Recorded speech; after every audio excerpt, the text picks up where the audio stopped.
이제 곧 이사철이 다가오고 요즘 이런 고민들 많으실 겁니다. 지금이 저점이고 실거주를 위한 내 집 마련은 언제나 옳다는데 내 집 마련을 해야 하나? 아니야. 더 떨어진다는데 그냥 전월세로 버텨볼까? 그런데 전세 사기가 기승이라는데 괜찮을까 하고요. 내 집 마련을 하자고 하니 이번 2024년 3월에 KB 부동산 보고서가 하나 나왔습니다. 올해 집값이 계속 떨어진다고 하네요. 그런데 피 같은 내 돈을 떨어지는 칼날을 잡는 데 쓰는 게 맞을까요? 참 고민이 되시죠? 참고로 KB 보고서가 궁금하신 분은 영상 아래 설명란 쪽에 공유 링크 걸어 두었습니다. 보실 분들은 다운받으시면 됩니다. 자, 다시 본론으로 돌아와서 그럼 매매와 전세 둘 중 어떤 판단이 맞을까요? 물론 저는 부동산 전망에 낙관적이라 반등할 것이라 확신합니다. 허나 그 시점은 저뿐 아니라 그 누구도 알 수 없긴 합니다. 내년일지, 5년 후일지, 10년 후일지를. 저도 직장 생활을 10년 넘게 했고 내 집 마련하려고 악착같이 돈을 모았었습니다. 그래서 그 종잣돈이 얼마나 중요한지 잘 알고 매매든 전세든 어떠한 경우에라도 내 돈 날려먹지 않는 게 제일 중요하다고 생각합니다. 그리고 내 돈으로 부동산 투자를 한다고 해도 거주가 불안정하면 무엇이든 판단하기가 매우 힘들어집니다. 그러니 이번 영상은 내 주거는 일단 전월세다 라고 판단하신 분들을 위해 내 돈 날려먹지 않기 위한 전월세 계약 시 필요한 주의사항과 특약을 알려드리겠습니다. 주변에 부동산 공부를 한다고 했는데 계약금을 날려버리면 안 되지 않겠습니까? 그럼 바로 들어가겠습니다. 보통 전세는 직거래보다는 공인중개사를 통해 계약을 하기 때문에 기본적인 사항들은 중개사분들이 다 챙겨주십니다. 그래서 우리는 특약사항만 추가로 체크하고 그렇게 되면 청소, 수리, 보증금 반환 문제에 대해 예방할 수가 있습니다. 그러면 부동산에서 임대인과 가격 협상을 하면서도 좀 여유가 생기게 되실 겁니다. 먼저 5가지 키워드를 알려드리겠습니다. 급하신 분들은 이것만 메모하시고 공인중개사에게 보여만 주셔도 세부 내용을 알아서 다 만들어 주십니다. 그럼 하나씩 보겠습니다. 1번 근저당권 확인, 2번 임대인 문제로 인한 전세대출 불가, 3번 전세보증보험 협조, 4번 소유권 이전 금지, 5번 주택 수리 및 하자. 그리고 추가로 꼭 계약하고 싶은데 임대인이 특약을 계약서에 넣기 싫다고 하시는 분들도 있습니다. 이럴 때 팁도 하나 알려드리겠습니다. 본 영상은 위에 5가지 특약과 현장 적용 가능한 꿀팁을 포함해서 설명을 드리니 시간 되시면 꼭 끝까지 시청해 주시길 바랍니다. 첫 번째로 근저당권 확인입니다. 특약 내용은 임대인은 현재 등기부등본 상태를 잔금일 1일까지 유지해야 하며 위반 시 계약금의 배액을 임차인에게 지급하고 임차인은 본 계약을 해지할 수 있다입니다. 쉽게 말해서 전세 입주일 다음 날까지는 해당 물건으로 대출을 받지 않겠다는 약속입니다. 이게 왜 필요하냐? 임차인이 입주일에 확정일자 전입신고를 하는 걸 잘 알고 있습니다. 허나 그 효력이 신고한 다음 날부터 발생을 하게 되는데 만약에 은행권에 근저당 대출을 받는다면 효력이 당일부터 있습니다. 그렇다면 주택이 경매로 넘어갈 때 배당 순서가 은행 대출 뒤로 밀려 내 돈을 다 받지 못할 수도 있습니다.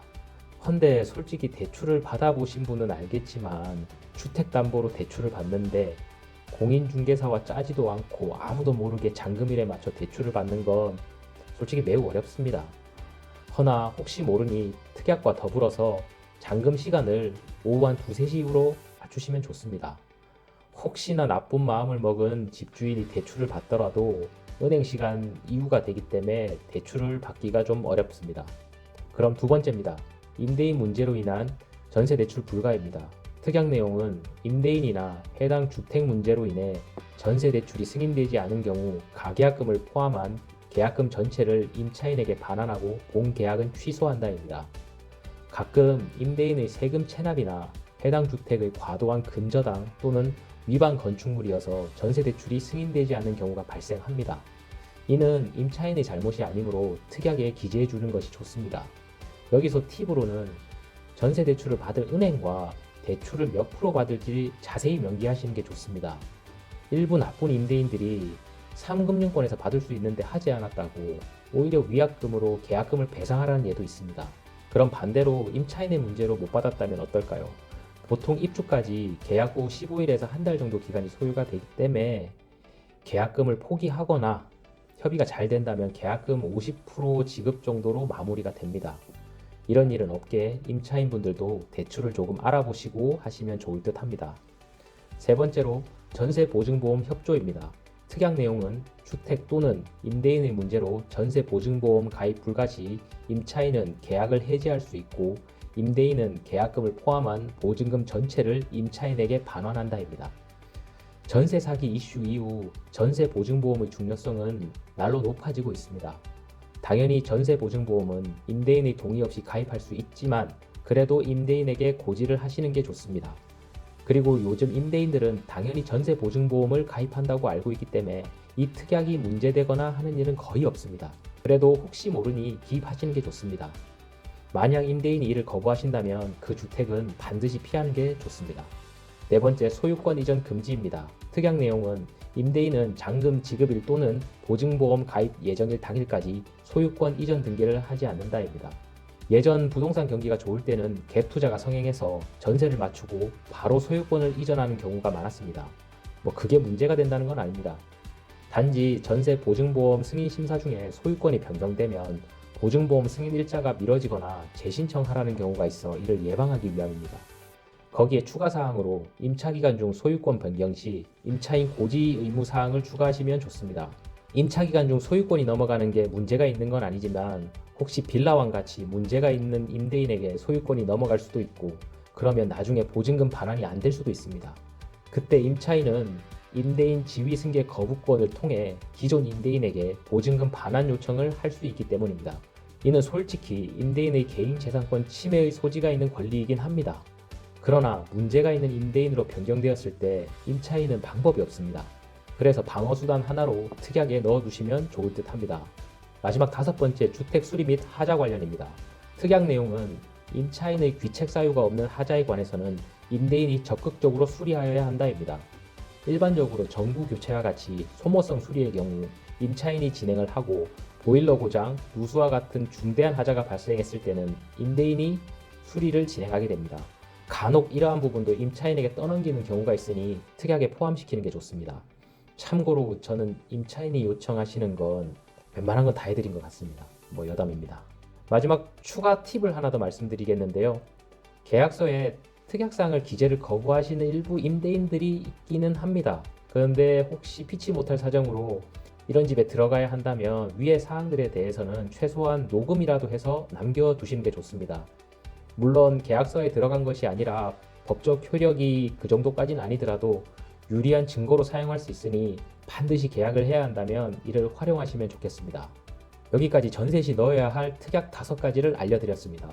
전세 특약을 정리하다 보니 모든 임대인들이 문제가 있는 것처럼 생각이 되는데 대부분 전월세를 제공하는 임대인들이 임차인과 적을 지려고 하지 않습니다. 그냥 주변에 아는 형 동생들이라고 보면 됩니다. 저도 결혼하기 전에 전세살이를 했었고 이런 특약 넣지 않고 계약했고 아무 문제 없이 5, 6년 전세로 잘 지냈었습니다. 다행히 제가 좋은 분들만 만나서 그랬었을 수도 있지만 솔직히 임대인이 없다면 전월세가 성립할 수가 없습니다.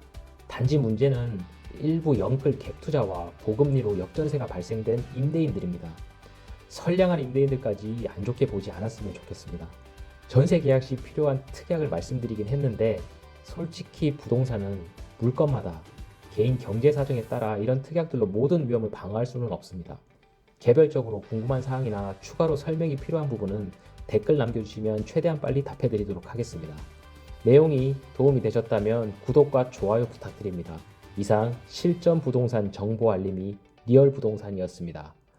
감사합니다.